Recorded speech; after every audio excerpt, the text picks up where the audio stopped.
Are you a movie buff? Do you love dissecting and analyzing your favorite films? Look no further than the Projection Booth podcast.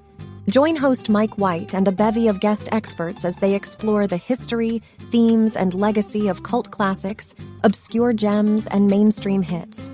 Join us every week for a unique and engaging look at your favorite movies. So sit back, grab some popcorn, and tune in to the Projection Booth podcast, available on all major podcast platforms.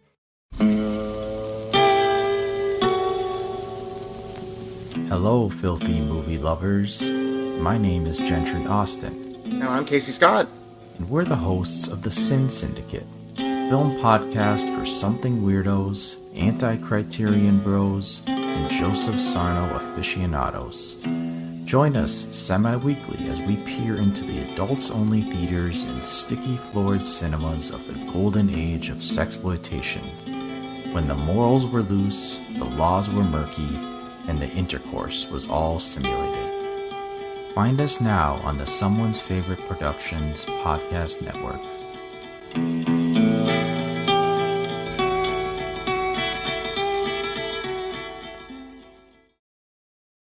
Live from New York, it's Saturday night! And the Masters of the Universe. I am Adam, Prince of Eternia and defender of the secrets of Castle Grayskull. This is Cringer, my fearless friend. Fabulous secret powers were revealed to me the day I held aloft my magic sword and said, "By the power of Grayskull!"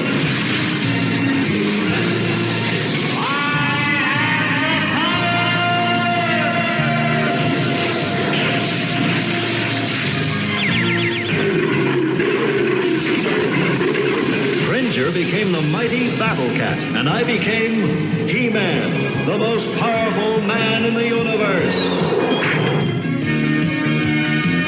Only 3 others share this secret. Our friends, the Sorceress, Man-at-Arms, and Orko. Together we defend Castle Grayskull from the evil forces of Skeletor. Hello and welcome to Cambridge and Washawn, the show about 2 guys' obsessions, passions, and hobbies. We're still back in our childhood obsessions, and on this episode, we are only talking about 1 item apiece. So we're slowly whittling things down here. We did 3 the first time, 2 last time, and we're only doing 1 this time because these are pretty big deals for the both of us. If we keep going this way, next time we won't be talking about anything. We won't talk about anything next time. I'm sure people would love that. It'll be a really short show. So yours is something that has continued or restarted, and mine is one that didn't stick with me. We'll get into all that. But this came up for me on the first episode. I said something, mentioned something, and I'm like, oh yeah, I got to talk about that. And then since then, finding all these threads and connections, I was like, this is a long discussion for me. So that's why I asked you to pick one that you could talk about for a while. So before we get into any of that, do you have any corrections or addendums or clarifications from the first 2 episodes? Nope, not last time. Yes. I noticed that I used the word weird like 20,000 times in that episode. Oh, how funny. I'm going to try to not use the word weird as much today, though it's definitely going to happen. That happens a lot when I'm editing Wake Up Heavy, especially back in the old days. I'm like, boy, you sure did get stuck on that word, Mark. Yeah, I was like, wow, that's like, okay, it's been 2 minutes. I've said it 20 times. I didn't even notice that. Okay, I do have some corrections and et ceteras. This goes back to the first episode. We were talking about the Alan Ormsby book and that Jekyll and Hyde makeup trick, and I mentioned that there was a movie that used it really effectively, and I see the clip for it every couple of months. And I said, it's called something like The Octopus, and it was a foreign film, so I was partly right. It's called Shh, the Octopus from 1937, and it's an American film. Oh. And it's described as a comedy mystery thriller. And the description on IMDb actually sounded really interesting, so I'm going to try and track it down and watch it at some point. This was on the second episode when we were talking about things that we had gotten recently that tied into the past, and I was like, I think I have something else, but I couldn't remember what it was. And it was the retro C-3PO 3 3/4 inch figure from the Droids series. They reissued C-3PO, R2-D2, and Boba Fett on those cards. Droids is something that was like out of my purview back then. I knew nothing about the Droids show, never watched it. It's on Disney Plus for anyone that's interested. Cleo and I watched the first episode. It's kind of interesting. It's a very 80s. Everybody has mohawks and stuff. Yeah, I got a real kick out of it. And actually, when I rewatched it, because I found it on Disney Plus too, I rewatched it, I was like, oh, the thing that I hated about the Boba Fett miniseries on Disney Plus, the recent one, were those motorcycle kids, the cyborg motorcycle kids. I was like, oh crap, that's like straight out of Droids. And so then I was like, all right, I can kind of accept it a little bit more now. It's a distinct nod to that super 80s cyberpunk stuff happening in Droids. So yeah, for sure. I vaguely remember hearing that because I saw the complaints. Oh yeah. And I thought it was pretty funny. I'm like, oh, we've got mods now with all the... Yeah. I just thought of Quadrophenia. Oh, for sure. But that makes a lot of sense. I have a question for you. Where'd you find the C-3PO from the Droids? It's on Amazon. They had it, I think it was like $10 or something. So it's the new version? Yeah, it's the new version. Okay, cool. It's a retro reproduction. Nice. Comes with the little coin. Oh, yeah. And love that. The R2-D2 listing was really sketchy on there. It made it sound like you might or might not get it on a card. You might just get a loose figure, so I didn't do that. And the Boba Fett I don't think was available. I'm sure that's all sold out. Of course, right. I did find the Black Series version of the Boba Fett in the color scheme of the Droids design. And it comes with like a Droids packaging and stuff like that. It's pretty cool. So also from last episode, when I was talking about the wall and Bob Geldof's hair, I forgot to mention I was also really obsessed with his sunglasses in that movie. Oh, yeah. I bring that up today because it's going to play a part in the thing I'm going to talk about on this episode in regard to sunglasses. He had those kind of round tortoiseshell sunglasses, and I swear to God, I looked for those. Everywhere that had sunglasses, I looked for something like that and never found anything like it. And then the last thing, I brought up your talent in multi-disciplines. And I kind of brought it up for a reason, because I don't think we've mentioned this. We play out most of the episodes, except for this one, with your old music for IG-88. Yeah. You mentioned the writing and the art. And my point was going to be that the player image is a detail from one of your recent paintings. Oh, yeah. So we'll be using, and I have some at home that I can use as well. Oh, yeah. Details from Ronnie's art are going to be the player images until further notice. So the player art and if you go to Spreaker, it's the, whatever the heck they call that up on top. That is called a cover image, Mark. Of the page is another detail from another painting that were just in the show you had last week. Yeah, thanks for coming. I think it turned out to be pretty good. And the previous show you had. Oh, yeah. We'll segue into what you're going to talk about today. So you've had 2 shows in the last 2 months. That I know, and I'm exhausted, to be honest with you. So that's all of the corrections I have. Oh, you know what? I did think about a correction. I think I mentioned Tim Burton for the Batman 89 movie, but I kept referring to it as Batman 89. And I feel like I got to give props to Tim Burton because that's his vision. And I know I talked about how it started a Tim Burton obsession. But what I didn't talk about was how awesome Joe Dante is. And how his vision for Gremlins really made that movie what it is. So I need to say, like, Joe Dante's a master of his craft, and I didn't say that enough in that episode. I think people infer that from what you were saying. Yeah. We're recording on Super Bowl Sunday. Do you guys have any big plans for Super Bowl Sunday? I just had to look up who's playing because honestly, I had no idea. Yeah, well, Ariella and the girls actually Ariella and Faith, my wife and daughter Faith, they're more into sports than I am, and that Gabby, our other daughter, is. But no, we're not going to do anything for Super Bowl. How about you? You and your family? We go over to my sister's, and it's an excuse to eat, basically. Oh, yeah, for sure. All I knew about it is that there are two brothers, one on each team.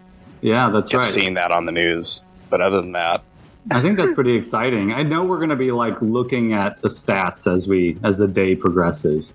Alrighty, well, let's get into the big topics for this episode.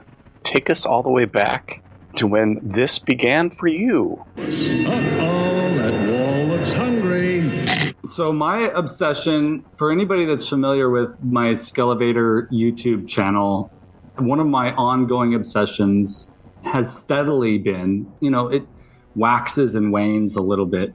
It's been just as steady as Star Wars, has been Masters of the Universe. And I didn't start getting into Masters of the Universe until Wave 2 of the action figures in 1983. But it was sort of in my periphery. Wave 1 came out in 1982. And I first got interested in 1983 when I saw Trapjaw on the shelf at Toys R Us. There's very few memories that I can remember this distinctly from my childhood. I remember walking in there with my dad, and I had a few dollars allowance money, and I was going to get something. I wasn't sure what I was going there to get, but when I walked in, right across from how in Toys R Us it had this sort of hallway? It was sort of like you walk down this hallway and then the anticipation, right? And then you turn the corner and then you're in the space. And as soon as I turned that corner, they had a whole wall of Masters of the Universe figures. And I had seen my friends had some of those figures from Wave 1, but I wasn't really into it. I saw Trapjaw. In Wave 2, there was Evil Lyn, Faker, Manny Faces, Ram Man, Trapjaw, Triclops. It was Trapjaw, called to me right from across the way. I walked right over to it. I knew that was what I was going to get. He has that articulated jaw, the switchable weapons on the right arm, and the color fluorescent green, bright blue, black, maroon. Such a cool figure. And that's where it started for me. And I hadn't started watching the cartoon. The cartoon came out in 1983 as well. I just pored over the pages in the mini comic that it came with. That's where I can say this at 46 years old, my lifelong obsession with Masters began. Come on, Battle Cat. An Eternian snail can move faster than this. Then I started getting into the TV series, and then I started really wanting to find the figures from Wave 1, Beastman, Skeletor, the original He-Man. Those figures were near impossible for me to find. I never ended up finding a Skeletor or getting a Skeletor as a gift or a Beastman. My interest in Trapjaw quickly transferred over to Skeletor and Beastman, primarily Beastman. When you're a kid, you have daydreams. I would just think about how cool the coloration of Beastman was. And I would just think I would love to be Beastman for Halloween. I love the action figure of Beastman. I wasn't keen on his cartoon version as much as I was of his action figure. And same with Skeletor and Trapjaw. And I started watching the cartoon. When I'd go to the babysitter's house after school, we'd watch the cartoon. And even back then, I was always a little disappointed in how a lot of characters did not show up. It was just the core characters that were in the show. And even then, you wouldn't get Trapjaw in every episode and other characters in every episode. And waiting for Merman and waiting for Beastman and waiting for Trapjaw to show up was really frustrating. And they didn't look like the action figures. And there wasn't a sort of barbaric, weird, there's weird again, sort of edgy aspect that you got in the mini comics. Even back then, there was sort of that ongoing elation and disappointment back and forth. Elation and disappointment, elation and disappointment. It continues to this day for fans of the franchise as well. the newest Kevin Smith version of Masters of the Universe that started in 2021, Revelation, a lot of fans just really were frustrated with that.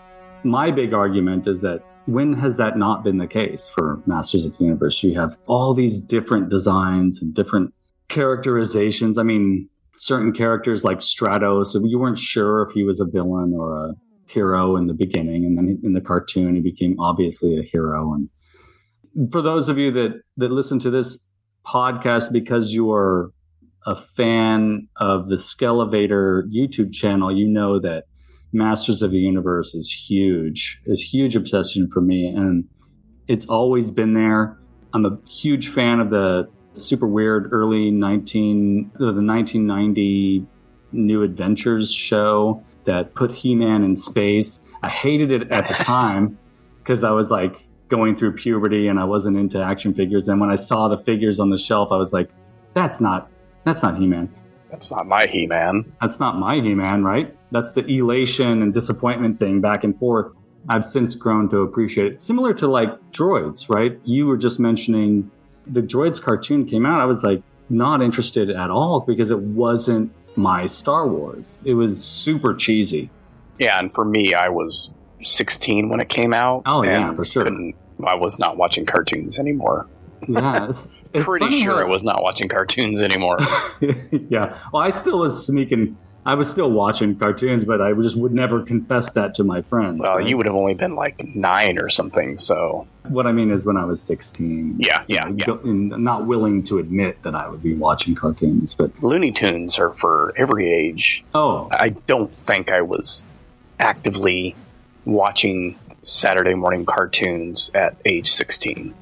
Oh, we're definitely going to be talking about Looney Tunes down the line in this show. I'm curious because this is a thing that totally passed me by. Knowing that the show started in 82, so I was 13, I was already tossing off that's not a good term. I was dismissing, the stuff that I had been into as far as comics and action figures and toys and stuff. That was going by the wayside by 13 for me, for sure. Probably wasn't really going to toy stores at that point. So I missed the whole thing. I think there was a documentary, and it may have been on either Prime or Netflix at some point. The show was created for the toys. I'm correct about that, right? Yes, for sure. So it was one of those backward engineering things where we've got this idea for this toy line. Let's create the show around that. So it sort of makes sense that a lot of those characters maybe didn't show up all the time. It's the inverse or reverse of Star Wars, where in those movies, and I'm specifically talking about the first 3 films, where even the most background of background characters that you see for a split second would become a toy, as opposed to let's just create all these toys and then maybe find a spot for them in the show from time to time. So the documentary you're talking about was Power of Grayskull, the definitive history of He-Man and the Masters of the Universe. Yes, it was briefly on Netflix, and it's awesome. Rob McCallum, who I'm in contact with every once in a while, he directed that along with another fellow, I can't remember his name, but it talks about how the cartoon was really a commercial for these action figures. Right. Yeah. The figures come out. There's a whole series of mini comics that go with each figure. What's so cool is that each figure came with a different mini comic, which was awesome. Oh, wow. And then the cartoon comes out as a commercial for these figures, and it's not the same. I know I came to the line a little late, like a year later, but I still wanted, when I first saw the cartoon, I still wanted it to be like the mini comics. I wanted the characters in the cartoon to look like the action figures. So yeah, you're right. It started off as a toy line, and then it turned into this cartoon.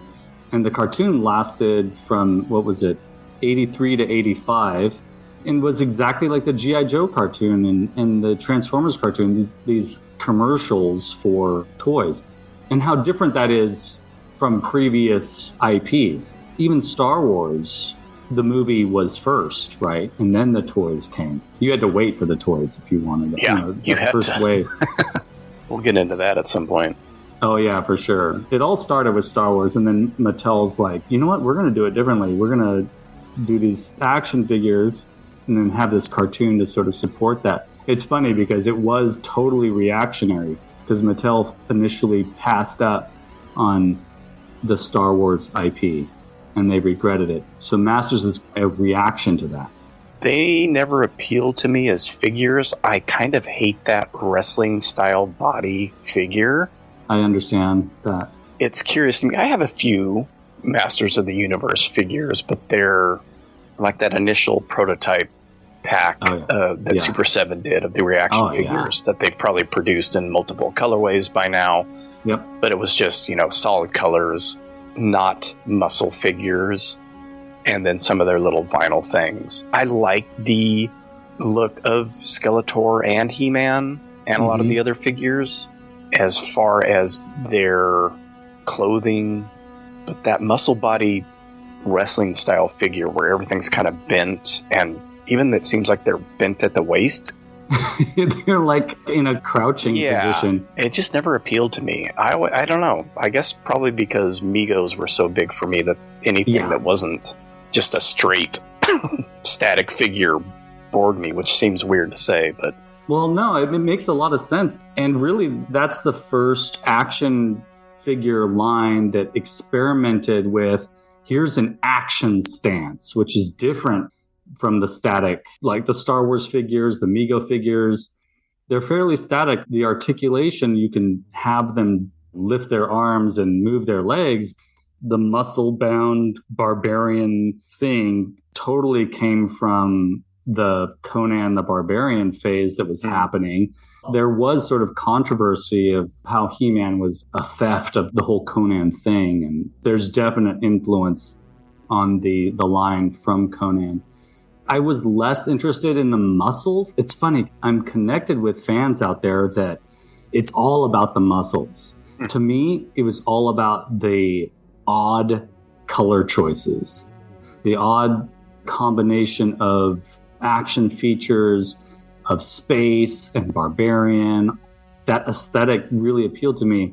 That's part of the reason why I'm with you on the reaction style version of those figures. I feel like it's less about the muscles, it's more about the strange design, the colors of these figures.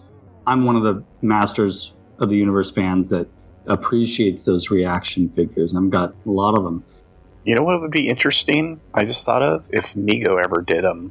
It would be fantastic. I've been thinking about that forever. I would absolutely love that because Mego figures, for characters that show a lot of skin, it's often turned into like a costume. He-Man and the villains, there's a lot of skin color differences. So it would be these really great cloth costumes on the Mego figures.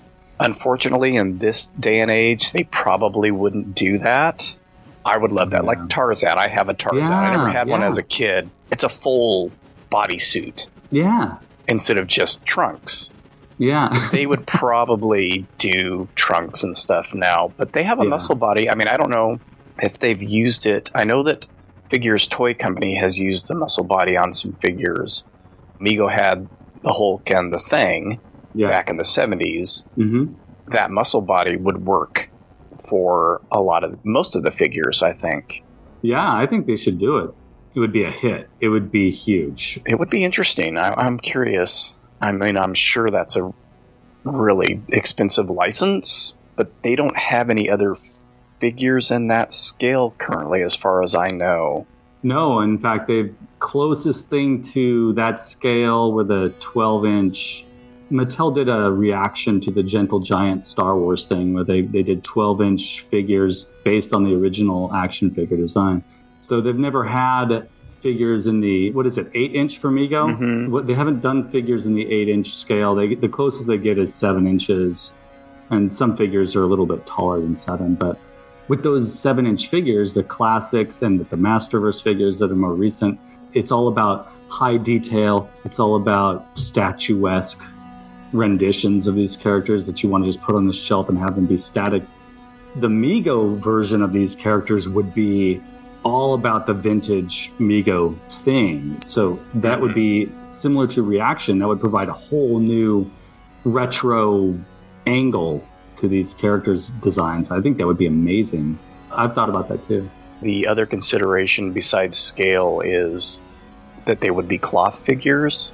I think that would help. If anybody from Mego is listening, get on that license. I'm sure it's really expensive, but they have some other expensive licenses too. Oh my gosh, I mean, with Marvel and DC. Well, they don't have... Nobody's doing Marvel 8-inch figures. I'm not sure... Well, that's another... That's true. They've for another thing. The recent ones have only been DC, huh? That's right. But I mean, they have other.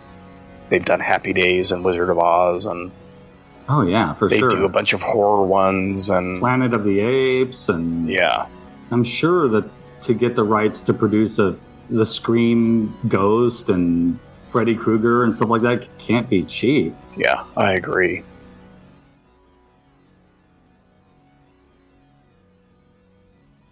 Did you stick with this stuff like through high school when you got older? I kind of like strayed from it. I couldn't talk about it with friends. I mean, that's how it becomes in high school. You just don't talk about it. I mean, my experience, I've heard from people that were like, yeah, I had friends and we talk about that stuff. They were nerds. They were nerds. And my high school experience is weird because I went to high school in the mountains and there were these very distinct factions, and I was always never figuring out which group I belonged to. And I hung out with drama kids and hung out with punk kids. And no toy nerd groups? There were no toy nerd groups. They were video game nerds. I was not really that interested in that stuff either. I went through a Nintendo phase, but that faded quickly. And I took a break from Masters of the Universe, but it was always in the back of my mind. When the 1990 line came out, I had very strong feelings about not liking that stuff. Around the late 90s, right before the 2002 cartoon started, they did a commemorative series of action figures that they reissued the vintage figures. And I was like, okay, that's rad. But I was out of high school. I don't know if you remember this, but late 90s, every once in a while I'd throw a party and put on a VHS of Masters of the Universe cartoons, try and embrace the cheesiness of those Filmation cartoons in a young adult setting, drinking and laughing. I don't have very clear memories of too many of those parties, which we won't get into right now. Me neither. That's a whole other story. We won't get into that stuff on this show. Yeah. In today's story, Elena tried taking a magic potion which she thought would help her. Well, she found out there aren't any magic potions. And you know what? There aren't any magic drugs either. Anytime you take one from anybody but your parents or your doctor, you're taking a very big chance. You're gambling with your health, maybe even your life. Drugs don't make your problems go away. They just create more. Do you want to switch back to you? Because I got more to talk about, but we can switch to you and you can talk about... Yeah, if you want to do that, break it up. Yeah, let's break it up. Tell us about your obsession choice for today. Okay, so as I mentioned at the top of the show, this popped into my head, and we've both mentioned this as well, where, especially on that first episode, I've got my list of things that I've already thought of, and as we were talking, things would pop up. Oh, yeah, let me write that down. So I remember. Let me write that down. Yeah. On that first episode, I mentioned, because of the Sesame Street discussion, that I had that Ernie plush that's sitting right with my homemade Mr. Bill plush that my mom made for me when I was a kid. So cool. And so I wrote down SNL stuff, Mr. Bill, and it just snowballed from there. So between the recording of that first episode and recording today, I just thought of all this other stuff that Saturday Night Live touched in my life as a young kid. And it just kept growing and growing and growing. And I would remember this and I'd remember that. And there were two big components of that. One of them was the Little Mr. Bill book that came out in 1979, which was easy to track down. I've looked for it in the past. I think it was when I found that Mr. Bill plush actually in the rafters, which was last year or the year before. We were looking for Carlita's old albums that she's convinced she saved. Couldn't find those. I found that stuff. And I was like, oh my God, I had that book. Looked it up on eBay, just didn't pull the trigger. The other thing was a book that I remembered having around the same time. Had no idea what the title was. Didn't know what to search for. I knew that it was an oversized, like coffee table sized book, so folio sized, and that it had on the cover the cast in that hand tinted picture style that they used for the opening of the show for a number of years. But I had it in my head that it was called the Not Ready for Primetime Players. I remember that phrase distinctly because at the time when I got the book, I didn't know what that meant. I didn't know what primetime meant in regard to TV, and so I didn't know what not ready for primetime meant. And so I would put these search items in Google or on eBay, not ready for primetime players, coffee table book. The only things that would come up were this issue of a Marvel Comics, and I forget what it is. It's not What If, but it's a Spider-Man team up. I think it's Marvel Team Up, so they had, Spider-Man and so, this person and so. So it was Spider-Man and the Not Ready for Primetime Players with pictures of the cast on there and John Belushi as the samurai front and center. And I'm like, well, it wasn't that. And then the only thing that kept coming up repeatedly was this Rolling Stone item called Rolling Stone Visits Saturday Night Live. And I'm like, well, that's not it either. The picture was kind of right. It was one of those hand-tinted pictures, but I had no recollection of Rolling Stone being on the cover, being in the title. So I kept ignoring that, kept trying to search for it, did another like SNL book, 1970 something, to see what would come up. And a few of the writers of the show made a book in the late 70s, but it was like scripts of skits and some pictures. And I'm like, no, that wasn't it. And so finally, I went to the Internet Archive, or one of the links to that Rolling Stone book led to the Internet Archive. You can, quote unquote, check out books from there. I went through the first couple of pages and it still wasn't clicking. I'm like, I just don't think Rolling Stone was involved in this. I signed up. It's a free sign-up thing. I signed up on the Internet Archive so I could look at the rest of the book. And I didn't get very far in, and I realized, oh, yes, this is the book I had. So down in the corner, there's a little ribbon, and it says, the Not Ready for Primetime Players, interviews with the Blues Brothers, blah, blah, blah. And I'm like, oh. So it wasn't even a title. It wasn't the subtitle. It was just the phrase that stuck with me. Paged through the whole thing on that Internet Archive. It's like, oh, well, yeah, this is absolutely it. Every picture hit that memory receptor in my brain. Yeah. Pictures of the Blues Brothers. There's one picture of Mr. Bill in there. They talked with some of the hosts, the famous hosts from that first 5 seasons. So there's Steve Martin pictures and Buck Henry and all this stuff. And I was like, oh, this is absolutely it. So I went to eBay. There's tons of copies on there. Found one that was in very good condition for a nice price. Got that. Got their Mr. Bill book. They both arrived within 2 or 3 days. So that book and the Mr. Bill book encompass this idea of where I didn't really watch the show. Right. It was all peripheral. Kind of like with you discovering this action figure, not having been really watching the He-Man show yet. So the show started in 75. I was 6. Obviously had no idea, didn't watch it. But I would say by 1978, I was aware of the show. Probably because of seeing kids wear shirts of the characters, because I know there was a Conehead shirt. Yep. I remember that distinctly, and I remember ads in comic books for posters and T-shirts. For a kid, the Coneheads would be intriguing because it's weird looking. Right. And so you hear about this stuff, and I'm sure there were clips on the news or stuff in the newspaper. This is all pre-internet. It's like, where do you get this information? It has to be from other kids. It's got to be from the people around you. It has to be from seeing something on the news. The first thing that I can distinctly remember being connected to Saturday Night Live was Animal House. that was because of John Belushi. That came out in 78. I was only 9. There was no way Mom was going to be taking us to that.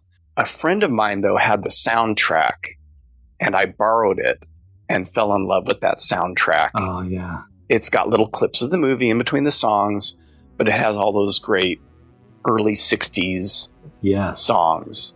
Louie Louie, and then the stuff that Otis Day and the Night sing. And I think I borrowed it indefinitely.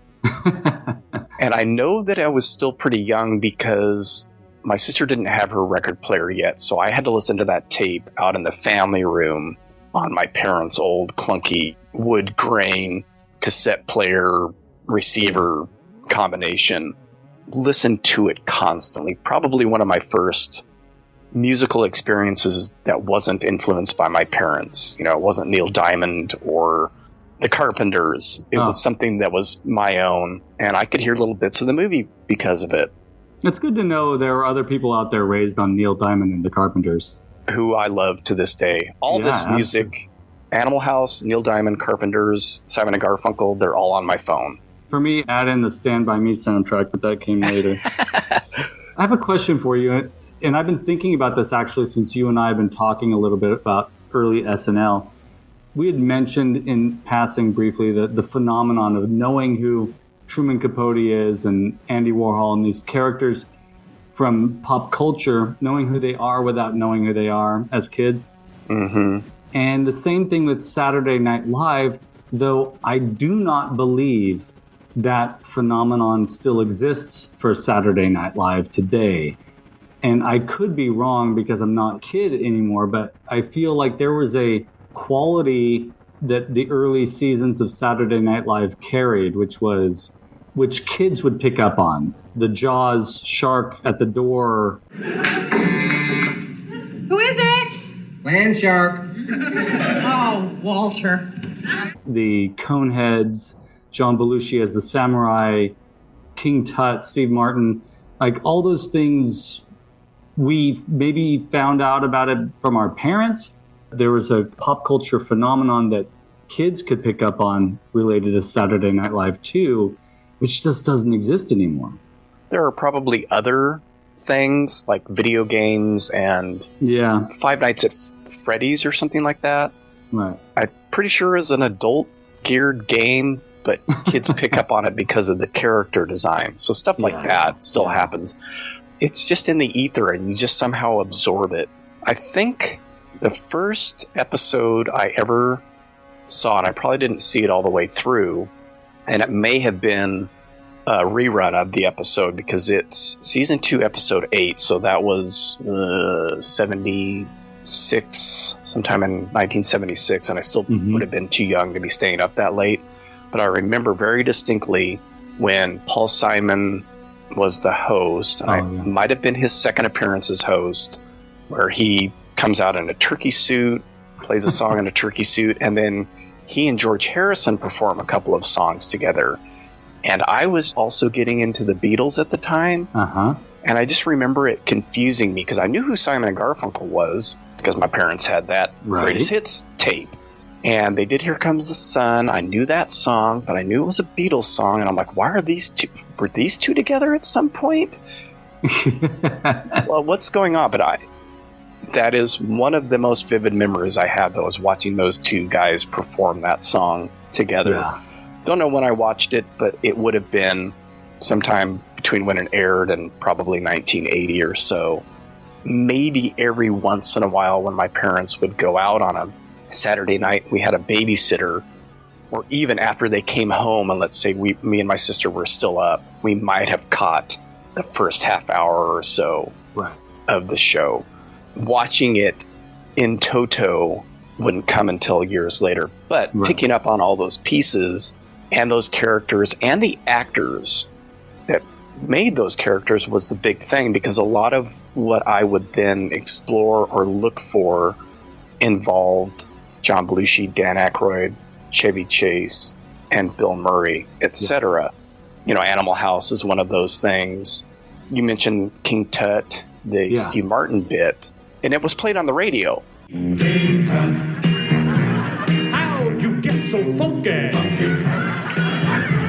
This is interesting because I think it was last year there was this Twitter hubbub. Steve Martin was trending because somebody had posted that clip of him doing King Tut on Saturday Night Live. And they're like, why is this funny? How do you convince somebody that something's funny? Right. But that wasn't really the point. Yeah. I mean, it's a funny song. I think it's funny. But the point was that it was Tutamania at that time. Yeah. When that King Tut exhibit traveled across the country, it was a huge deal in whatever, 77, 78. So I think we got the 45 of King Tut. But what eventually happened is his album, A Wild and Crazy Guy, came out in 1979. Because I am a wild and crazy. Because of King Tut, we asked my mom to get it for us. So in 79, I was 10, my sister was 12. And this story in my head all takes place in one afternoon. Mom brings the album home, we're listening to it. She goes and visits some family friends of ours who have older sons, a couple of years older than my sister, quite a few years older than me. She goes, mentions that she bought us the Steve Martin album, or maybe one of them had it, I don't know. She's like, oh, I just got that for the kids. And they mentioned to her, oh, it's very naughty. Uh-oh. I had this idea in my head that she's then racing home. They lived very close to us. Coming home, coming in, just as we're listening. By this time, I think my sister had her record player because I remember us sitting in her room and listening to it. Get towards the end of the album, and there's this one joke. Now, this doesn't happen very often, but about 3 weeks ago, I met a girl, and she was real nice, and she invited me to her apartment. So I went over there, and she had the best pussy I have ever seen. Oh, now, come on! I'm talking about her cat. Now, that makes me sick right there.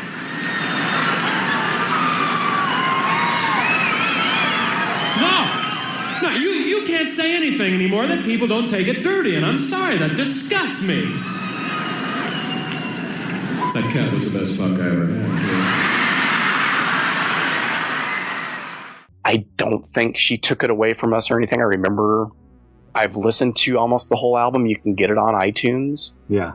I know that I listened to it quite a bit because I was finishing the jokes. I was saying the punchlines as it was playing. Unfortunately, I don't have that album in my records that survived childhood. I think we have that record in our collection. We found it at, I'll have to go look over there, but we did find a Steve Martin record, and I think that's the one. We found it at a thrift store. It's black and white, and he's coming out behind some really big speakers with his bunny ears on. Yep, that's the one. We have it. Yeah, so it's part of the clip called an expose. So if you get to that track, it's like in the middle of that spiel. So there was that. And then movies were starting to come out. You know, Chevy Chase left early in the second season to do movies. So something like Foul Play would come out, which I saw on TV and really liked. Still my favorite Chevy Chase movie because he's not an idiot in it. He's kind of an idiot, but not bumbling. That shtick has never really appealed to me. Really? Some of my favorite moments are him just bumbling, being a total idiot. You know, The First Vacation is one of my favorite comedies of all time. It wears thin on me. Sometimes I can handle it, but it gets old for me after a while. I can see why. Animal House, like I mentioned, and then, of course, the next big one, or the next big two, I'll say, because these both came out in 1980, and they both starred Saturday Night Live alum. And by this time, in 1980, all of the original cast was gone, and Lorne Michaels. So The Blues Brothers comes out summer of 1980, and Caddyshack comes out the summer of 1980. Oh, yeah. So I'm 11, my sister's 13. For whatever reason, my mom decides, first R-rated movie, pick. And it was between those two movies. At least for me, in my head, it was between those two movies. I think we made the wrong choice. We went and saw Caddyshack, which I liked, but it's much raunchier than The Blues Brothers. So it was a little uncomfortable being 11 and seeing that stuff. But I got really into The Blues Brothers. Missed my chance to see the movie, their look with the sunglasses, here come the sunglasses again, the suits, everything. I don't know if I'd seen any clips from them on the show or not at that point. Again, this is the peripheral stuff. Didn't see the movie. I got the soundtrack and I got the novelization. I don't know how many times I read that novelization, but I read it quite a few times, listened to the album constantly. And the novelization is great because it's basically Dan Aykroyd's bloated, overwritten script that was like 350 pages. It's basically that. Every band member gets their side story. Oh, that's cool. They don't find half of them at the Holiday Inn like they do in the movie. They have to track down every member of the band. And of course, it came with pictures, so I would look at that, listen to the album, read the book. So cool. And that is the one thing that I couldn't, well, I found it. I couldn't get because apparently it's very coveted and rare. Oh, the really? cheapest I could find a copy of that, and it's just a paperback. Yeah. It was just ended up in grocery stores and stuff. Yeah, for sure. It's like $59. No way. I'm going to keep looking. If I can find one under 20, I might actually get it because I'm really curious. I know that there's so much more in the book than is in the movie, and so much more in the book that's even in the extended versions of the movie. And to reread that would bring that whole experience back to you. Oh, yeah. The first time I saw the movie, which was probably on TV, I was like, wait a minute. Yeah. There are like 5 of them are in the band at the Holiday Inn. That's not fun. It makes sense for the movie.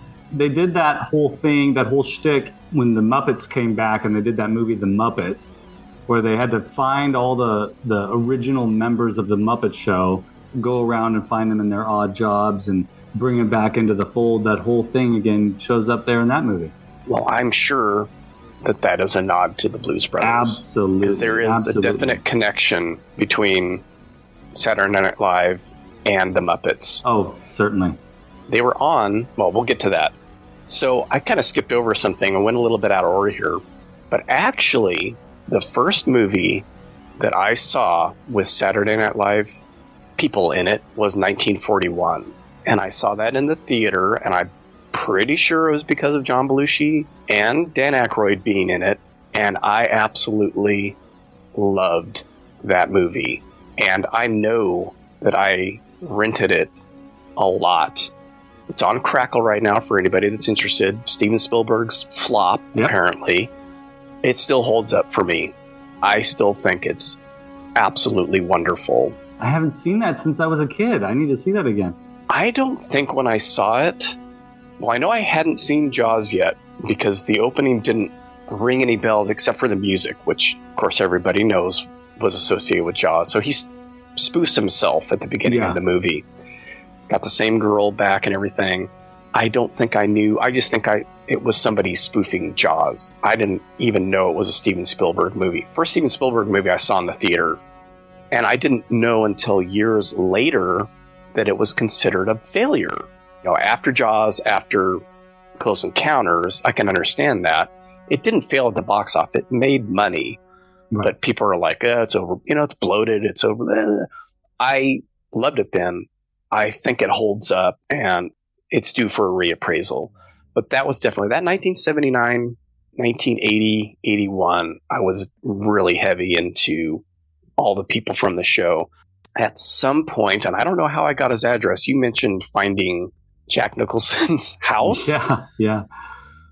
I probably wrote, I'm pretty sure I wrote to at least Steve Martin and Chevy Chase for autographed pictures. I don't know where I got the addresses or where I sent it. Could have been from an ad in a comic book again. I don't know. You know, get signed autographs from these. I did get a signed Chevy Chase picture when I was a kid. Whether it was signed by him, I have no idea. Just a headshot. I don't even think it said to Mark. He probably just sat at a desk and signed his name on hundreds of pictures. Do you still have it? No, I think it ended up being stored in that Saturday Night Live book I had. None of that Saturday Night Live stuff survived, except for my Mr. Bill plush. Animal House, 1941, those 2 books, and then catching maybe little bits and pieces of the show up until that point were my experience with it. I'm currently reading that book. I don't even know if I actually read the book when I was a kid. Yeah. I think I just looked at the pictures. There's the samurai, like I said, Mr. Bill. I think there's a King Tut picture. Bill Murray and Gilda Radner as those nerds. It's funny seeing that stuff out of context. A lot of what I would be into as a kid was out of context, and then you finally get to it. Which, by the time I was in high school, with the reruns that they would show and the new casts, Eddie Murphy and Joe Piscopo and Billy Crystal, that's when I'm old enough to be aware of it and to watch it. And the other thing I remember seeing, again, I don't know if it was at first run or a rerun. I think for a lot of years I thought this was a fever dream or something that I made up in my head. But in the mid-70s, there was a Beach Boys special on NBC. They were becoming real popular again because that Endless Summer double LP Greatest Hits collection had come out. So NBC does this special. I think it's most famous for showing Brian Wilson, who's gotten quite heavy now, full beard, laying in bed, and talking to the camera.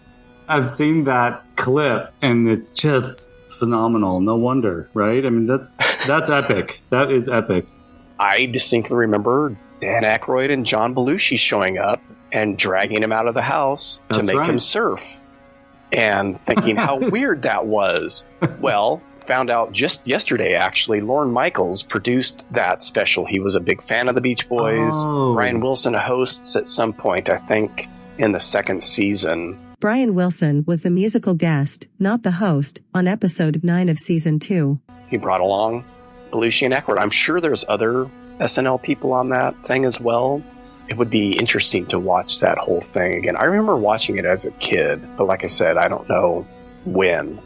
That's amazing. I rewatched it, or I watched it for the first time about 10 years ago. I don't even remember where I found it. I may even just have rented it from the video store I was working at, or found that clip on something that I rented from that video store, because we had a lot of like bootleg stuff there. That scene of Belushi and Dan Aykroyd dragging him out to the beach is just phenomenal. Yes, and of course, they weren't even surfers, so, or at least No. Brian Wilson. Dennis Wilson might have been, but, you know, they weren't really surf guys. It's so funny.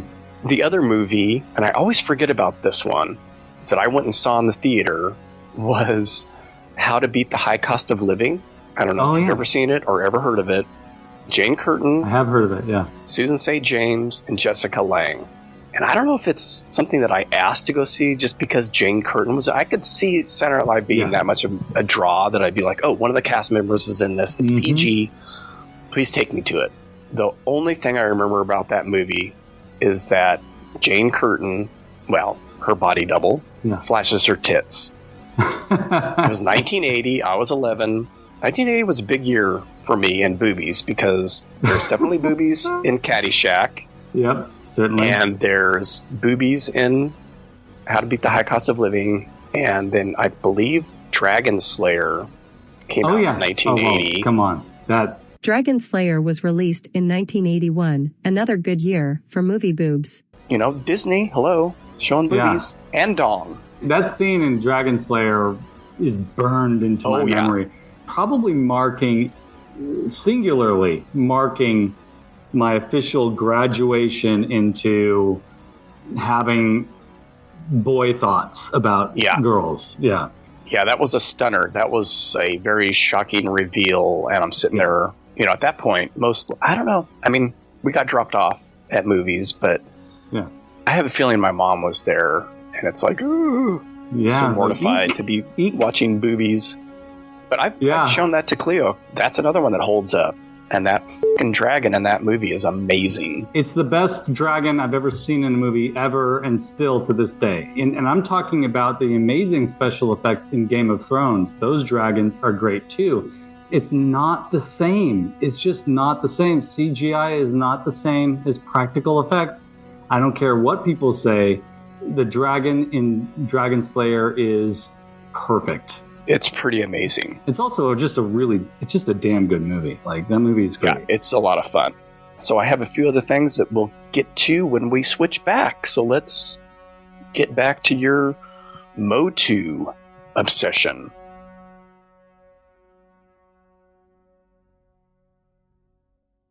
Skeletor to King Randor! Skeletor to King Randor! Come in, you royal boob! As I was saying, it was always kind of a back and forth with me and Masters of the Universe, back and forth. Right around the time where the new show, the Mike Young Productions version of the show came out in 2002, I was getting ready to move to New York.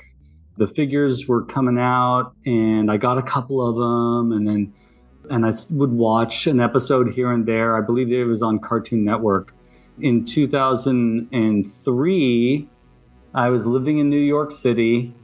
I was working at a fancy pants hotel health center, and I would go in, I'd get there at 5 o'clock in the morning and get it set up for people who'd come in, who wanted to go in and use the treadmills and stuff like that. And I'd get there early enough to get the fruit-infused water all gussied up and the place looking good and towels folded. And while I was doing that, I would turn on Cartoon Network that was still showing reruns of this show. And I would get to have, it was natural. And it's funny, sort of like Saturday Night Live for you, or many of these IPs, it's just naturally I'm drawn to it. So I know that somehow I looked up the schedule, the air dates and times of these shows, and it turned out that was the right time to watch it. I'd turn it on, it'd be on while I was working, and then I've got to make sure that it's off by the time the first person comes in to use the facilities. But I really enjoyed that brief period of time where I was living there and reconnecting with my childhood through this new version of the show. The 2002 Mike Young Productions series did a lot of the stuff that I wanted to be in the Filmation show, which was spend a lot of time with characters, give them their origin stories. And it was really a refreshing rendition of the stories of Masters of the Universe characters. And then after that, it was a long break again. Then Masters of the Universe Classics started coming out around 2008-ish. They reissued the Filmation cartoon, and I just got interested again, and I bought a few animation cells, and I couldn't afford the action figures, but the animation cells were super cheap. I still have... Have you shown me those? I don't think so. I had them in storage for many years. When I moved back to Fresno, they were still in storage. When we moved in here in Fowler, I was able to pull them out, and I got them hanging up. Next time you're here, I'll show you. They're pretty cool. There's two of them. And then I couldn't really afford the Classics action figures because money was tight. So I missed out on that whole thing. And for those of you that don't know, there was a whole run of action figures that Mattel came out with starting around 2008 that were deluxe, highly detailed versions of the original action figures. And then later on, a lot of figures that were never released, and a lot of nods to the different cartoon iterations of the franchise. And I picked up a couple of those along the way. And then finally, when I got a real job, I was able to start collecting again. And that brings us to the most recent, maybe about 5 years worth of re-establishing my vintage collection, buying some of the new stuff. Since 2020, there's been the Origins line that's come out, the Masterverse line that has come out, the new cartoon from Kevin Smith, a new CGI cartoon for kids. And it seems like with the 40th anniversary having just passed, and it's been this huge resurgence, and it's been so much fun. I'm getting ahead of myself, kind of like you did a little bit. Before 2020 and 2019, I was like, I want to build a Castle Grayskull. I want that Castle Grayskull to be 3-dimensional, 4 walls with access to different levels with stairways and rooms, and big enough for the 7-inch Classics figures and accommodate in a fairly realistic scale the vintage figures as well.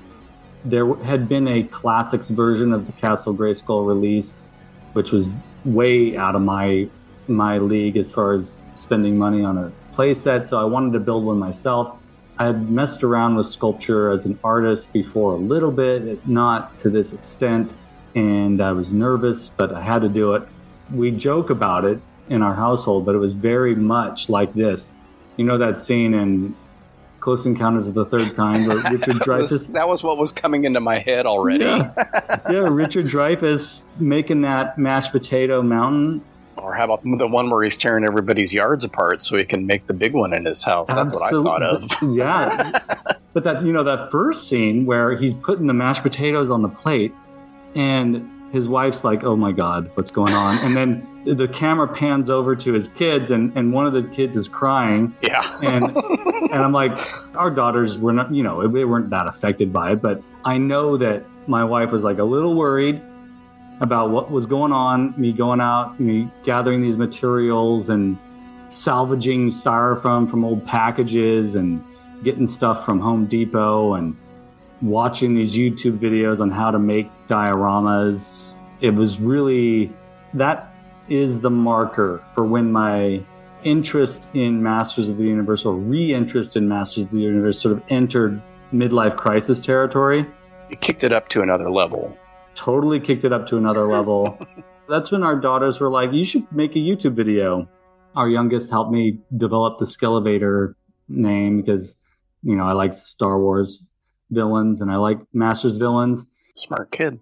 Very smart kid. So I started documenting everything and that's where it all began. Then I went on to make a Snake Mountain and Fright Zone. And as you were talking about at the beginning of this episode, in January, I had an exhibit where I got to show those off. They all now belong to other people. I was offered the opportunity to put them on exhibit and was able to let people come and experience those gigantic. Yeah, bigger than I even realized from watching the videos or seeing pictures. So, and I have my own pictures too. So that one behind you though isn't the one you made, is it? No, that's a reissue of, well, not a reissue, but the newest version of the Castle Grayskull playset that came out for the Origins line. It's the same scale as the vintage one, but a slightly different design. Didn't Super 7 also do a playset? They did Snake Mountain. And that one was pricey too, right? Yeah, it was very pricey. That's kind of what got me motivated to make a giant Snake Mountain 2. It was those two playsets. Classics Grayskull is huge and expensive. Mattel did that one. And then when Super 7 took over the rights to create Classics figures, the last thing that they released after they returned the rights to make those figures to Mattel was their Snake Mountain. Their Snake Mountain was huge and incorporated aspects of the original playset and aspects of Snake Mountain that we only saw in the cartoon, because there were two very different Snake Mountains, the one in the cartoon versus the playset toy, the original vintage one. So they incorporated aspects of both, and it's enormous. It's like, I'd say 3 feet wide by 2.5 feet tall, maybe. Wow. I was like, forget it. I'm going to do 4.5 feet wide, 4.5 feet tall, nearly 5 feet tall. Wow. And I wanted it to do the same thing, incorporate aspects of the vintage playset a little bit, but mostly showcase the design elements of the Filmation cartoon. Yeah, that playset I finally saw one in person. I don't know if you watched my video walkthrough. I went to I reconnected with an old friend from the Fresno music scene, James. He actually reconnected with me because he's been experiencing a renaissance of Masters, of reinterest in Masters. He did purchase that Super 7 Snake Mountain, and I finally got to see one in person. And no, I didn't watch that one. Yeah, I'll check it out. Yeah, check it out. It's last month, January. Put out so much stuff, it's hard to keep up, Ronald. You do too. I like when I see a new thing pop up for you because I'm like, okay, good. I haven't put anything out in almost a month. Well, I've been listening to the Police Squad episodes. Oh, yeah. Those are good. There's that. And it's actually been making me think it's funny because you're talking about in that, not to change the subject. Change it. Who cares? No one's listening to this shit. You were watching... And if you are, thank you. Yes, and if you are, thank you. You were watching Police Squad episodes, rewatching them before you watched them for these episodes you're doing with Mike and Chris. And what was that, like 2 years ago? Yeah, it was sometime in the last couple of years. Yeah, me too. It's weird. I started watching them again around the same time. We never talked about it. It's so funny. Yeah, those are great. I'm enjoying those. Got another month to go on that stuff. That's so right. check that out from the Files of Police Squad, also on weirdingwaymedia.com. That's right. It's good stuff. Yeah, that exhibit was crazy, seeing the actual scale of things, even though I know I've watched the build videos, and everybody who's listening who doesn't know about Ronnie's YouTube channel, it's always linked in the show notes. So check that out, and you can see him building a lot of these items, and they're pretty crazy. I just got a commission to do a new Snake Mountain. So this guy in Bakersfield put a down payment on a Snake Mountain that's going to be 4x4, so 4 feet tall by 4 feet long. You can watch those videos starting here probably the end of February. I'm going to start building. And you've got videos for toy hunts, videos for figures that you purchased, all kinds of stuff. And not just Masters of the Universe as well. There's a lot of other stuff in there. Yeah, Weekly Weirdo every Sunday, and Toy Frenzy. I talk with some other folks about toys every Thursday night. So yeah, there's a lot going on over there. Yeah, man. Keeping busy. Mm-hmm. Gots to. I'm going to put in the Homer Simpson nerd clip right here. Yeah, that's perfect.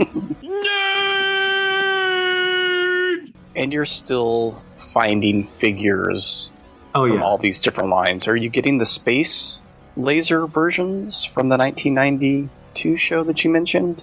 Yeah, so or are they too I picked expensive? Up, the vintage ones are a little pricey if you find them complete, but I did pick up an incomplete Skeletor from the 1990 line, and Slush Head, who's got like a goopy green guy and his head's in an aquarium-shaped dome. And another figure that's his head's an eyeball. I got those. If I run across them at an affordable price, it's very hard to resist. Those villains from the 1990 line are super strange. They take the weird to a whole other level. I'm going to ring a bell through the episode. Whenever you say weird, I'm going to ring a bell. Yeah, absolutely. It's my favorite word. I can see the cogs turning. Oh, yeah. And you're trying to avoid it, but one just slipped through. I'm going to embrace it. I'm going to get a t-shirt that says weird. I didn't even notice it, so if I didn't notice it, no one else will, because I got to listen to this thing like 3 times and edit it, and it takes forever. I wouldn't worry about it too much. Yeah, a lot of those, even the ones that I see either on your videos or I just come across through other toy stuff, they've got some pretty funky designs. Oh yeah, it's like people just pushing the limits as far as design goes with the Masters characters, and I love that. Why not? They are strange. It's a fantasy realm. Go for it. Exactly. Go for it. But why can't I join your gang? Because you were a whip scientist and you could be a whip villain.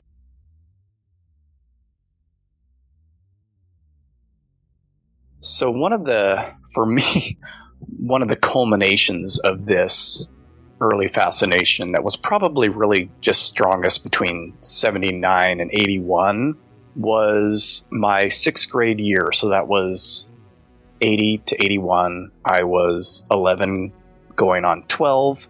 And this was when I switched schools, or they switched schools for us. The MGM program switched from Easterby to the new school Air, which had just opened. This is what they used to call it.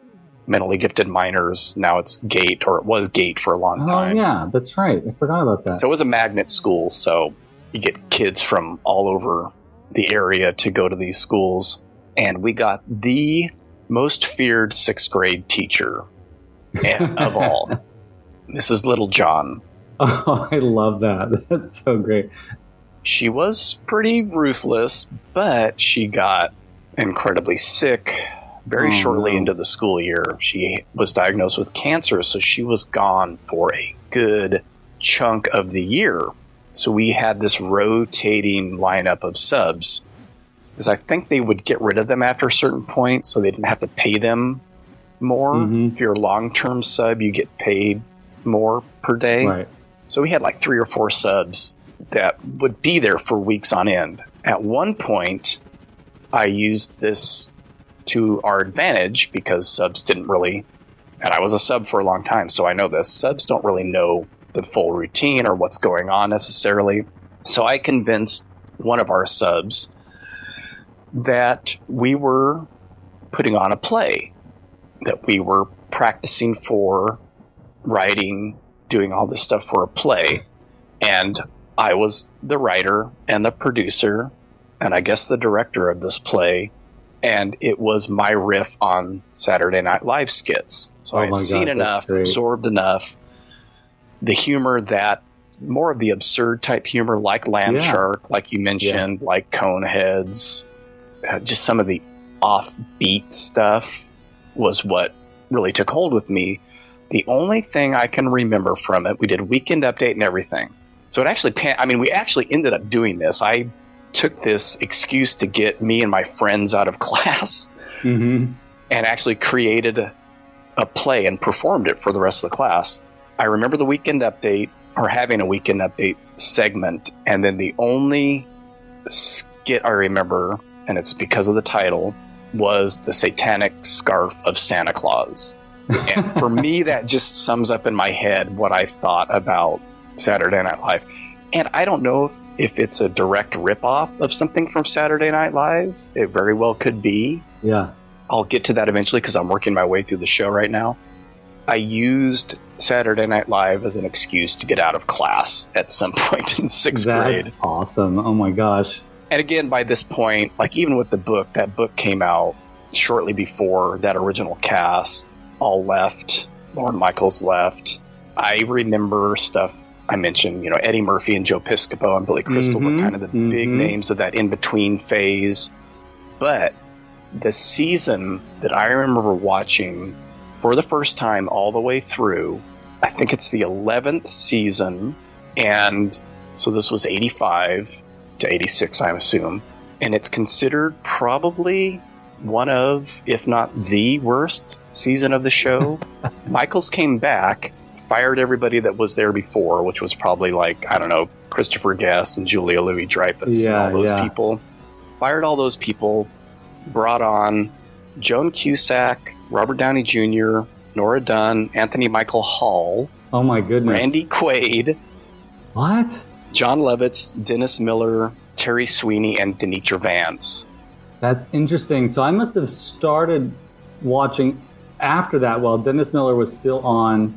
Yes, and John Lovitz was still on, but those other people had left. That's fascinating.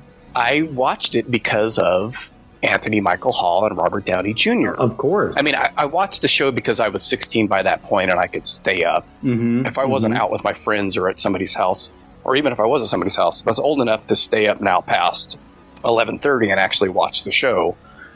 The other reason is because we had a VCR by then, so I could record it if I wasn't home. So that is the first season that I remember watching all the way through. Right. I really liked it. I'll get to that eventually and see just how bad it is because, like I said, it's one of the most reviled seasons. Yeah. So I'm curious to see. But I remember enjoying a lot of the skits. And so Dennis Miller, John Lovitz, and Nora Dunn are the only people that returned the next season and continued for quite a while. Dennis Miller was probably the most popular Weekend Update host since Chevy Chase. And John Lovitz has created just amazing characters. John Lovitz is amazing. I think that first episode of that season that he was on, his pathological liar character was presented on that first episode. So good. So brilliant. People that maybe don't know, some of the Brat Pack were in a season of Saturday Night Live for some inexplicable reason. That is so funny. I don't know how I missed that completely. The other thing that happened was I remember when John Belushi died and where I was, we had gone to dinner at the old Spaghetti Factory when it used to be out on Ventura Street. Right. Underneath the overpass of 41 there. And I think my dad mentioned it. And I was like, what? I'm pretty sure at that point I was still really into them as just, I saw Continental Divide for Pete's sake. Yeah. I enjoyed him as an actor and as a character and a lot of the stuff that he created from that show and beyond. I liked him in movies and would watch that, and I know I was still interested in the Blues Brothers at that point. So that was one of the first, like John Lennon a couple years prior, and then John Belushi were ones that sort of hit me really hard as a kid. So that Old Spaghetti Factory will creep back up here in a little bit when we close out. I think I mentioned already that, I got the book, so I'm reading through it again. Kind of disheartening that they talk about the female cast members' weight so much in the book. It just makes me think of the time that it was written and stuff. Because they were all, Jane Curtin, especially Ray Newman and Gilda Radner, were like rail thin. Yeah, that's true. Back then in the show, and they mention not only that, but how they were all heavy girls when they were younger, and all this stuff. And it's like, do we really need to talk? Are we talking about Chevy Chase's weight when he was a kid? No. So I'm reading through the book. Disappointing. Probably for the first time in full. And I'm also, because of all this, thinking of this, doing this for the show, I realized I've never actually sat through the first 5 seasons of the show completely. I've seen famous skits from them, obviously. They've released, those best of compilations, like Best of Dan Aykroyd, Best of John Belushi. So you see all their big hits. I never actually watched those episodes all the way through. So I'm up to... So in the morning when I'm working, I had that on in the background. It's pretty hit and miss for a lot of the first season, but there's classic stuff on there. My favorite Garrett Morris bit is on there. I'm gonna get me a shotgun and kill all the whiteys I see. Samurai shows up early. Yep. The precursor to the Blues Brothers when they perform in bee outfits is on there. Oh, yeah. Chevy Chase as the Weekend Update host. His cold opens every episode. So a lot of it's already there, but some of the episodes are really weird. Like the Paul Simon episode, his first appearance is just all music and some commercials. There's no skits. That's strange. George Carlin doesn't really perform in any of the skits. He just does stand-up comedy, stand-up stuff. Yep. And then, of course, Andy Kaufman's on that first episode. But there's classic stuff. The last one I watched was season 2, episode 5, Steve Martin's first appearance, which I was really excited about, but it was kind of a dud. Elliot Gould's been on a couple times, Buck Henry, all this stuff. So I'm working my way through at least those first seasons with the original cast. I don't know. I will probably watch that 11th season out of curiosity at some point. Yeah. But I really wanted to watch that original stuff. I haven't gotten to Coneheads yet, but they're coming up this season. I haven't gotten to Jane, You Ignorant Slut yet, which is something I remember from childhood. Had no idea what slut meant, but I remember hearing or seeing that clip. Jane, you ignorant slut. So many Office fans will never understand where that came from. They'll just think it's Michael Scott. Right. Exactly. Father Guido Sarducci, I always remember enjoying him when he was on. So I'm working through all that stuff. We'll probably finish the book and those episodes of the show. But it was just one of those pop culture phenomenons. They won the Emmy that first season. It was just in the ether, in the zeitgeist. And it affected a lot of what I liked. I still watch the Blues Brothers constantly. I watched it like 3 times between recording last time and this time. Oh, wow. If I catch that movie, I have to finish it. I need to watch it again. It's been a very long time since I've watched that all the way through. I have to say, it has got to be one of my favorite movies of all time. And I mentioned Caddyshack being raunchy and being kind of the wrong choice. There's swearing in the Blues Brothers, but it's almost childlike. It's almost like a kid made this movie. Yeah. It's very innocent. Even though they're convicts and all this stuff, it has a very innocent feel to it. I remember that from watching it. Remember that feeling. That innocence is what gives it its sort of like a dreamlike quality, and also like a level of enthusiasm behind the whole thing that doesn't exist in a lot of movies, in the similar veins. And the last thing, I mentioned the Ray-Bans. But looking for Bob Geldof's, between that, and these came first because this came out in 1980, Sunnyside Pharmacy, just right down the strip mall from the Sunnyside Library and right next to Christensen's Market, they had sunglasses. Yeah. And I would just stare at those Ray-Bans. And they were pretty pricey even back then. Oh, yeah. But I did eventually in high school get Ray-Bans, and it was because they were popular again in the mid to late 80s, those and Varnays for people that remember that. But I did eventually get Ray-Bans, and they are mentioned so many times in the novelization. I don't know if they used the little trademark symbol in the book, but it was always like with their Ray-Bans, this Ray-Ban, right? So I knew what they were because of the novelization. It explains so much of your style. I don't walk around in black suits and pork pie hats. No, but the Ray-Bans. Ray-Bans have always been there. I'm wearing Ray-Bans right now. That's right. That covers Saturday Night Live for me. I'm looking at my notes, and I never get to everything in my notes, but I think I did this time. So people, if you've gone through both of our lengthy, I'm sure mine is lengthier, discussions on these two topics, thank you so much for sticking with us. I think I got through all my list too. Good. For things like this, Masters and SNL, they'll always come up in our conversations in some way, because I feel like there's something that makes such a big impact. It's a through line. Yeah. It'll always pop up. Which is what I was realizing as... Yeah, for sure. From writing that little note down the first time we talked. Yeah. To 2 months later and just... going on like How to Beat the High Cost of Living. I haven't thought about that movie in ages, but yeah. Now I'm curious to watch it again. It apparently flopped, but it's got boobies in it, so what do you know? So there you go. Got to watch it again. What are you going to do?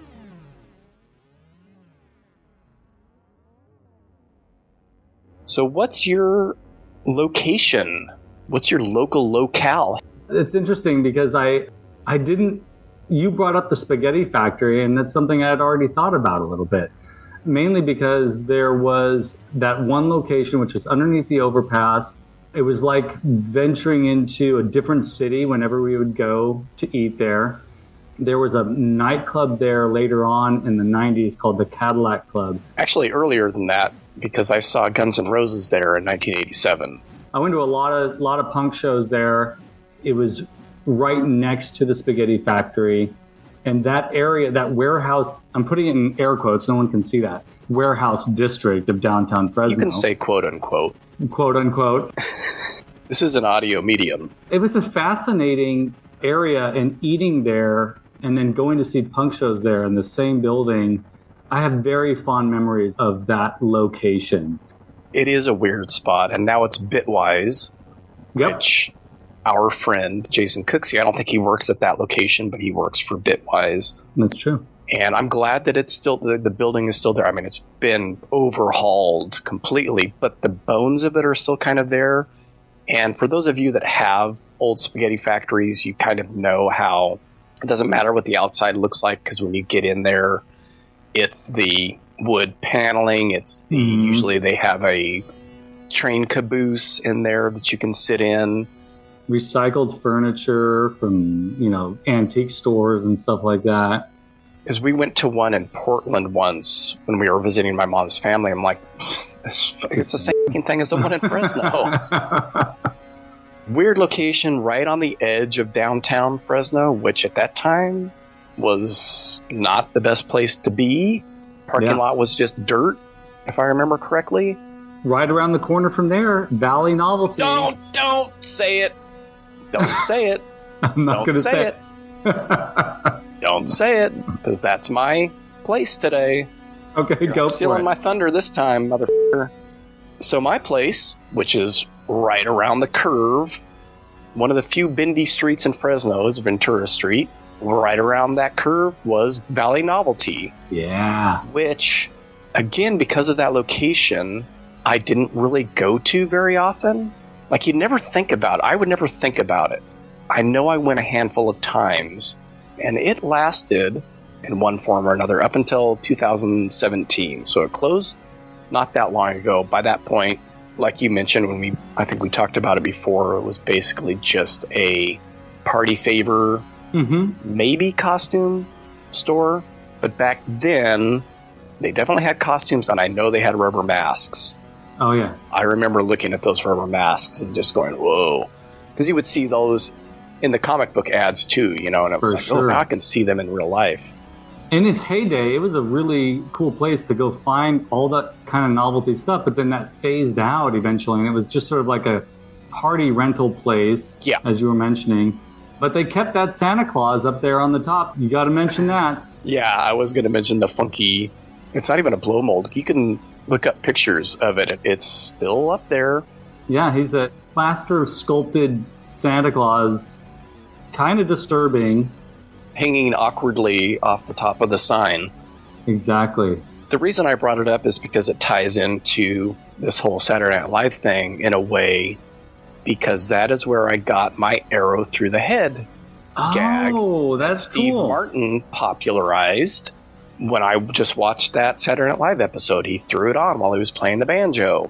And probably the exact same model and design. Yeah, because he got it from a novelty shop. Yeah. And as I mentioned to you also, it was kind of funny watching one of the short films on Saturday Night Live visiting a novelty shop in New York and showing a lot of these items. Joy Buzzer, snakes in a can, which... Yeah. Why it was peanut brittle, I don't know, but I had that. I don't think I got it from Valley Novelty. I think that was an order through a comic book ad. Yeah. But anyway, so I got the arrow through the head there, and I also got the invisible dog on a leash gag. Oh, that's hilarious. Which you can still buy. Go on Amazon and you can buy those, where it's this corded rope that they have applied, I don't know, a wire. Glue. I think there's a wire in there. Yeah. No, it was made stiff with a product, with glue or that's something. So interesting. And then it had not just a leash on the end, but like that full body harness. Oh, so yeah. you could walk around with it in front of you and make it look like you were walking an invisible dog. I don't know why that one intrigued. I mean, they probably had joy buzzers and all that shit there. Why I got those two things? Why I understand the arrow. Why I got the invisible dog leash thing, I don't know. Oh, I bought a joy buzzer there. One of the few things that I got, joy buzzer and clown makeup. See, I should have gotten more stuff there and visited more often. Yeah. It just was a weird locale, and I just think I didn't think about it enough. Yeah, that whole area of Fresno has changed so much, but the buildings remain. I have a lot of fond memories of just that particular 1 block radius. And I don't think we really ventured past that curve. Right. Until I was old, in my late teens, early 20s and stuff, and going to the shows there at Cadillac Club, like you mentioned. Yeah. I was this little sketchy, weird edge of downtown area. Love it. I'm glad that the building remains. I'm glad that Bitwise kept the building, but I am a little bit sad that to go to Spaghetti Factory now, you got to go a little bit more north of Fresno area, Clovis area. It's right by my office, actually. Oh, yeah, it's right by your office, right by Fresno State. Yeah, right by your office, too, basically. That's right. We should have lunch there sometime. We went there a lot. My niece would pick that for her birthday dinner for quite a few years, and I haven't been in a long time. I gotta say, I love their spaghetti and meatballs. Just the basics. I'm serious, man. Hey, man, are you all right? Just mussed my hair. I would like to feed your fingertips. To feed your fingertips. To the Wolverines. To the Wolverines. So you pick up any pop culture items? Yes and no. Yes, because no items of real significance unless I talk about all of them. So I won't do that. I'll generalize it. But yes, there have been a few. The notable thing that relates back to what we talked about today was that there's a new version of a character called Too Bad that was always one of my favorites. He was recently re-released, or a new version was released, and it's amazing. It's the Masterverse Too Bad, and it's one of my favorite things I've gotten all year. I already know what you're going to say, so whatever I just said right now carries no weight compared to what you're going to say. What do you think I'm going to say? I have an idea. I'm not going to give it away, though. The 2 Saturday Night Live books, the Big Coffee Table book, which I'm currently reading through. I'm actually reading. This is me. This explains a lot about me. You can download that stuff off the Internet Archive if it's something that you check out for 14 days. It has to be converted into a PDF, so I had my friend Mike White from the projection booth and from the Files of Police Squad convert it into a PDF for me. So I'm actually reading the PDF version because I don't want to break the spine on the one I bought because it's actually in very good shape. So that explains my brain, along with the Mr. Bill book, which will be playing out the episode for those of you listening right now. You get to hear the whole 4 minutes of the book as it was read on the little flexi disc that it came with. I've already mentioned my Mr. Bill plush that I had my mom make with non-canonical green pants, but still. I think I attempted to make him with modeling clay. I was convinced that he wasn't made out of Play-Doh, but I think it was just Play-Doh. Might have been modeling clay, but anyway, failed attempts, and then finally my mom made the plush for me. You got me the Luke Skywalker prototype. Target exclusive figure. I got a 4-pack of Switchblade combs. Yeah, that's what I knew you were going to say. And I love that you got that, you found that, because that's something that one of my first purchases from a comic book was that. And I remember eyeballing it. Yeah. I was fascinated with Switchblades as a kid. Such a cool thing. Do you remember that comic? And it turned in, I think it was a movie too called The Cross and the Switchblade. No, it's like I don't. A true story. It's a Christian thing. A lot of kids growing up that way knew about it. Yeah, I didn't know that one. So I think that ended up turning me on to Switchblades. That's so funny. Not crosses? No. I'm finding this thing very therapeutic. If I'm stressing out, I come in here and I flip it a couple times and I feel better. Anything that can work for that. And this way, now you and I don't really have a lot of hair on the top, but I have a beard and I'm very anxious to get my I gotta get it to you so I can start using the switch action as a stress relief, but then also the repetitive combing of the beard. I mean, it's actually perfect for a beard because it's got very short teeth. That's right. If I still had mine, that's what I would be using it for sure. Now's a reason to grow a beard back. No, too itchy. So that's a lot of fun, and that's cool stuff. Definitely worth it, folks. You can buy a 4-pack on Amazon for $8. That's amazing. I think they have even bigger packs. Buy it in bulk and give them to your friends. Start a greaser gang. I'll get yours to you somehow. We got to reconnect sometime soon anyways in person just to hang out. Yes. It's been, have another art show and I'll pop by again. All right. So do it just for that reason so you can get your Yes, I'll do that for you. I'll do it for you. Thanks so much for listening, everybody. You've kind of already mentioned the Skelevator YouTube channel. For sure. I'll mention Wake Up Heavy Recollections of Horror again from the Files of Police Squad. Yes. Both of which can be found on weirdingwaymedia.com or at wakeupheavy.com or wherever you listen to podcasts. That's right. So anything else before we say goodbye, Ronnie? No, this has been a lot of fun. I like being able to dig deep. I liked hearing what you had gathered in your experiences with SNL and Not Ready for Primetime Players. It's been fun. Which I now understand. Yeah, exactly. Prime time is there. Yeah, that confused me for the longest time. It is all about educating ourselves or re-educating ourselves, right? I enjoyed hearing all that stuff because I haven't really heard it before. Yeah. I know you like Masters of the Universe, but why? Yeah. So now everybody knows. Thanks everybody for listening. Thanks to Ronnie for joining me as always. Listen to this amazing Mr. Bill book on the way out. Oh, yeah. Bye. Hey, kids. It's time for the Mr. Bill Show. Oh, kiddies. Hey, oh, boy, we going to have fun today because we're all going to look at my family album. Yay! Whoops. Oh, Spot. Say, Mr. Bill, here's your family album. Oh, well, Mr. Hands, can we find out where I came from, huh? Sure, Mr. Bill. You know, you're from a show business family. Your grandfather was Vaudeville Bill, and he worked hard, hoping one day to become a big star. And before long, Mr. Bill, he became so good, he brought the house down every night. Oh, poor Grandpa. And you know, Mr. Bill, your father was also in show business and started out in the movies as a stuntman.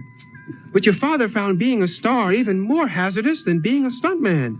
So he quit show business to settle down and raise a family. And he took your mother's hand in marriage, and like your grandpa, he brought the church down.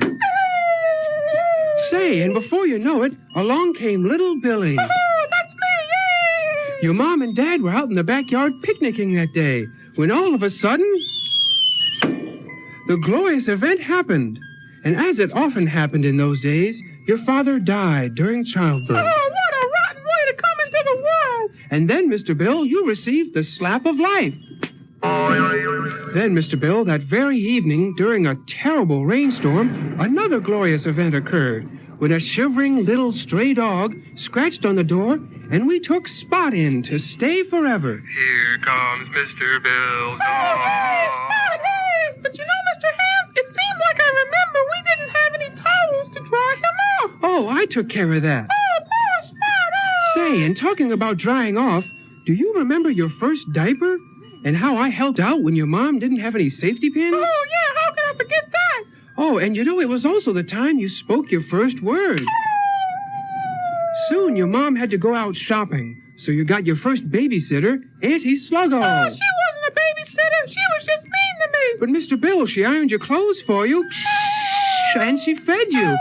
And then she brushed your teeth. But I didn't have any teeth. Well, Mr. Bill, it wasn't long before you were up and on your feet and ready to take your first step. Yeah, but why did you make me take it into traffic, huh? And soon your hair got too long, and you got your first haircut. Oh, Mr. Hands, you know, I really had a rough childhood. I'm surprised I made it to my first birthday. Well, Mr. Bill, as we all know, things get worse. Like when you had to go to the doctor for your first checkup. First, he checked your reflexes. Oh, but I didn't have any reflexes. And then he took your temperature.